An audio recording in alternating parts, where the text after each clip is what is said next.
당신은 모든 것을 태어날 때부터 가지고 있다. 이제 깨어나기만 하면 된다. 많은 사람들이 간과하는 보편적인 진실이 하나 있습니다. 당신은 꿈꾸는 삶을 구축하기 위해 필요한 모든 것을 가지고 태어났다는 것입니다. 여기서 말하는 것은 신비로운 것이나 비현실적인 것이 아니라 훨씬 더 깊고 실제적인 것입니다. 당신의 마음, 당신의 심장, 그리고 창조하고 배우고 성장할 수 있는 능력에 대해 이야기하고 있습니다. 당신 안에는 이미 장애물을 기회로 바꿀 수 있는 도구와 자원, 그리고 힘이 있습니다. 그러나 어두운 흙 아래 묻힌 씨앗처럼 그 힘은 당신이 그것을 깨우기로 결심할 때까지 잠들어 있습니다. 그리고 오늘 우리는 이 진실 앞에 서 있으며 깨어날 준비가 되어 있습니다. 잠시 동안 실패한 시도로 가득 찬 어두운 연구실에서 토마스 에디슨을 상상해 보십시오. 그는 단순한 발명가가 아니었습니다. 그는 인간 가능성의 설계자였습니다. 빛나지 않은 전구 하나하나는 실패가 아니라 세상을 밝히기 위한 필수적인 단계였습니다. 그는 실패가 성공의 반대가 아니라 그 일부라는 것을 알고 있었습니다. 당신처럼 에디슨도 호기심, 결단력, 그리고 실수로부터 배울 수 있는 능력을 가지고 태어났습니다. 그를 독특하게 만든 것은 다른 사람들이 손실로 보는 곳에서 숨겨진 가능성을 발견하는 능력이었습니다. 바로 이것이 우리가 지금 해야 할 일입니다. 우리 안에 잠재된 특별함을 보기 위해 눈을 뜨십시오. 마인드셋은 이 여정의 첫 번째 단계입니다. 마인드셋은 배를 이끄는 나침반과 같습니다. 두려움, 의심 또는 부족함을 가리키고 있다면 목적지는 언제나 불확실할 것입니다. 그러나 그 나침반을 성장, 풍요, 그리고 자신의 잠재력에 대한 확고한 믿음으로 조정한다면 길은 명확해질 것입니다. 올바른 마인드셋은 도전을 위장된 기회로 보는 매일의 선택에서 시작됩니다. 상상력이 부족하다는 이유로 신문사에서 해고된 월트 디즈니를 생각해 보십시오. 오늘날 그가 어떻게 세계가 꿈꾸는 방식을 재정의한 사람이라고 생각하면 얼마나 어처구니 없는 소리인지 상상해 보십시오. 그는 운이나 선천적 재능 때문에 세상을 변화시킨 것이 아닙니다. 그의 마인드셋은 깨지지 않았기 때문입니다. 그는 불가능이란 단지 일시적인 단어이며 넘어야 할 경계라고 믿었습니다. 하지만 마인드셋만으로는 충분하지 않습니다. 진정으로 깨어나기 위해서는 자신에 대한 절대적인 믿음을 키워야 합니다. 믿음은 종교나 미신의 문제가 아닙니다. 그것은 당신이 자신의 운명을 형성할 힘이 있다는 깊고 내밀한 확신입니다. 철강 재벌 앤드루 카네기는 부유한 사람으로 태어나지 않았습니다.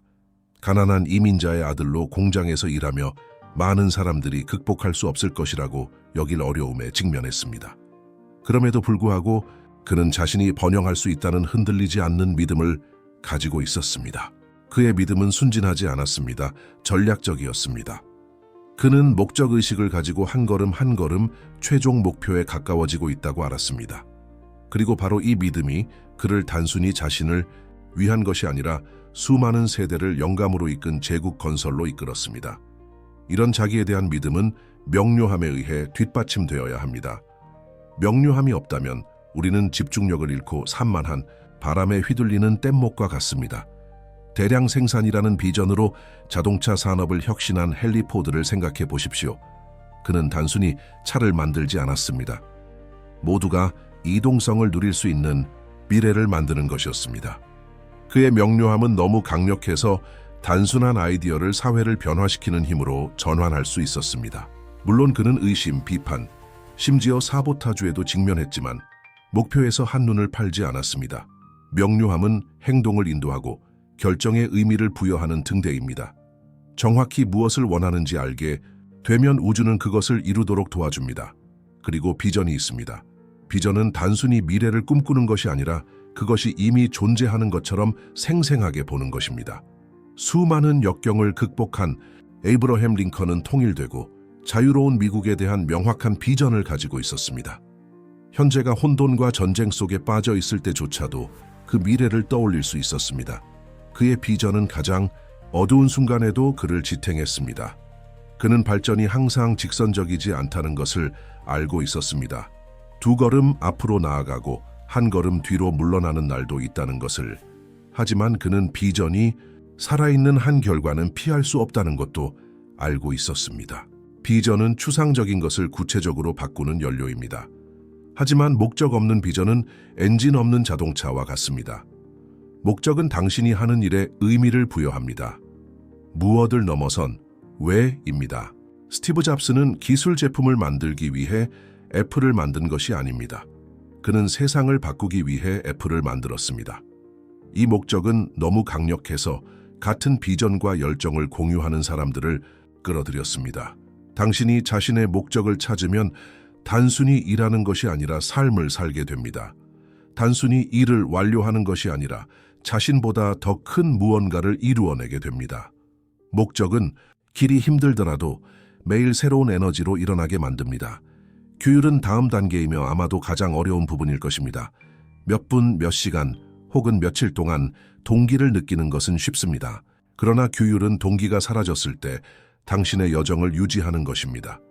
아무도 박수를 보내지 않고 아무도 보지 않을 때도 행동하도록 스스로를 규율하십시오. 세상이 당신을 산만하게 하려 할 때에도 초점을 유지하도록 스스로를 규율하십시오. 계속 배우고 개선하도록 스스로를 규율하십시오. 미국 최초의 백만장자 흑인 여성 CJ 워커는 성공을 우연히 얻은 것이 아닙니다. 그녀는 자신의 머리카락 제품에 대한 완벽한 공식을 찾을 때까지 끝없는 시간을 일하고 연구하고 실험하도록 스스로를 규율했습니다. 규율은 꿈을 현실로, 노력의 결과를 만들어내는 것입니다. 그리고 마지막으로 행동은 모든 것의 정점입니다. 행동 없이는 퍼즐의 다른 모든 조각들은 쓸모가 없습니다. 나폴레옹 힐은 생각하라 그리고 부자가 되라에서 이렇게 말했습니다. 적용하지 않는 지식은 사용되지 않은 지도와 같습니다. 당신이 올바른 마인드셋, 흔들리지 않는 믿음, 명료한 비전, 목적, 규율을 가지고 있어도 그것을 실천에 옮기지 않으면 아무것도 중요하지 않습니다. 행동은 세상을 움직이고 생각을 영향력으로 바꾸는 것입니다.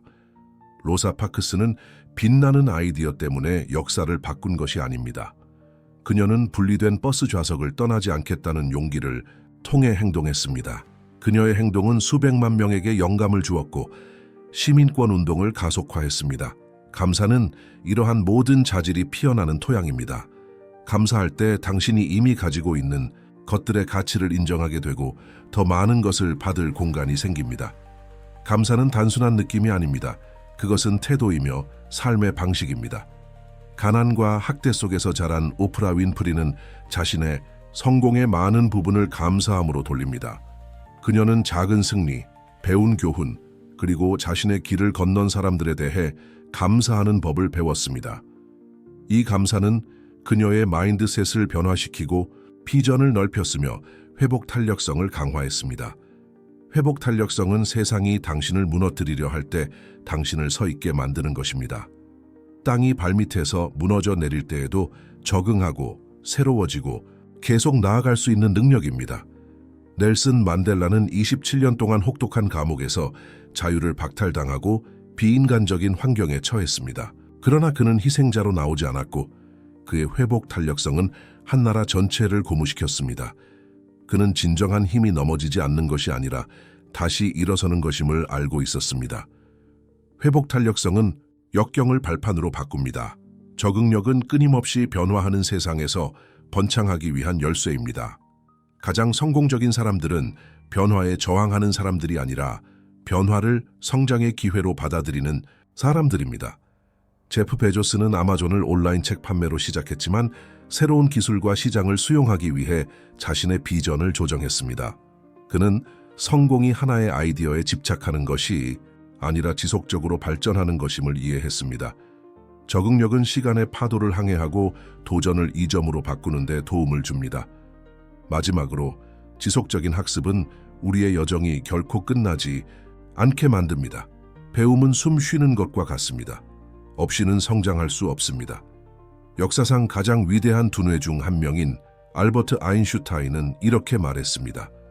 새로운 아이디어로 확장된 마음은 결코 원래의 크기로 돌아가지 않는다. 배움은 우리의 지평을 넓히고 새로운 가능성을 열며 무한한 지식의 흐름과 연결 상태를 유지시킵니다. 배움을 삶의 방식으로 받아들일 때 당신은 막을 수 없는 존재가 됩니다. 이제 우리는 이 이야기의 끝에 있지만 당신의 여정은 아직 끝나지 않았습니다. 당신은 놀라운 것을 정복하기 위해 필요한 모든 것을 가지고 태어났습니다. 이제 그 힘을 깨우는 것은 당신에게 달려 있습니다. 자신을 들여다보고 잠들어 있는 거대한 가능성의 바다를 바라보십시오. 그것을 보고 느끼고 받아들이십시오. 그리고 행동하기로 결심할 때 우주 전체가 응답할 준비가 되어 있음을 기억하십시오. 왜냐하면 우주는 당신이 완벽하기를 기다리는 것이 아니라 용감하기를 기다리고 있기 때문입니다. 믿고 행동하고 견디는 용기, 그리고 그 첫걸음을 내디딜 때 불가능한 일이 당신 앞에서 펼쳐지기 시작할 것입니다. 이것이 당신의 순간입니다. 이것이 당신의 각성입니다.